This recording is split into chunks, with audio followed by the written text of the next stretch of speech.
आज हम भगवान शंकर की अद्भुत कहानी बताने जा रहे हैं। समय के साथ साथ एक छोटे से गांव में एक गरीब परिवार रहता था। इस परिवार का एक छोटा सा सदस्य था जिसका नाम आदित्य था। आदित्य के माता पिता बहुत ही संघर्षपूर्ण जीवन जी रहे थे, लेकिन उनकी मेहनत और उम्मीदें हमेशा उन्हें आगे बढ़ने का साहस देती रहती थीं। एक दिन जब आदित्य की माता अपने खेतों में काम कर रही थी, वह देखती हैं कि उसका छोटा बेटा एक गहरी खाई में गिर गया है। माता का दिल दहल जाता है और वह तत्काल उसकी मदद के लिए दौड़ती है।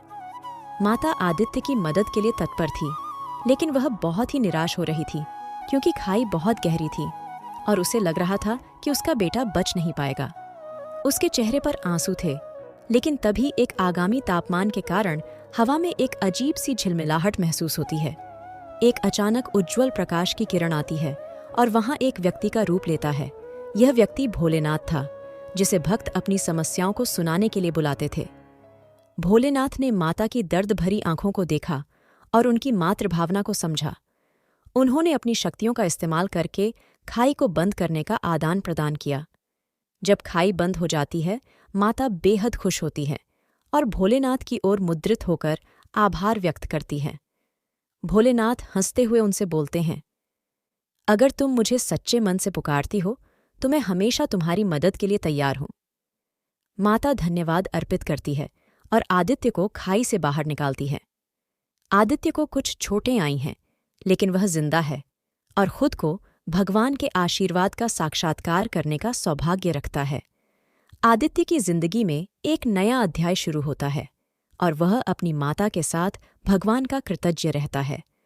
उसने भोलेनाथ का आभार व्यक्त किया और उससे गुजरे हुए कठिन समयों में भी अपने मन की शांति पाई।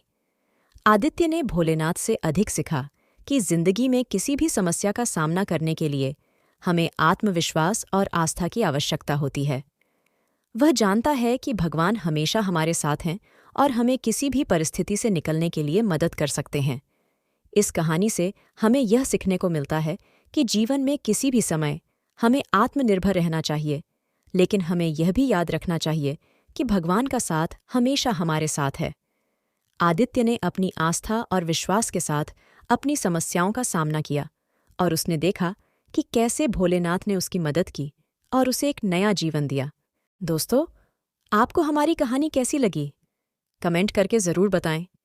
इसी प्रकार की कहानियां देखने के लिए चैनल को ज़रूर सब्सक्राइब करें।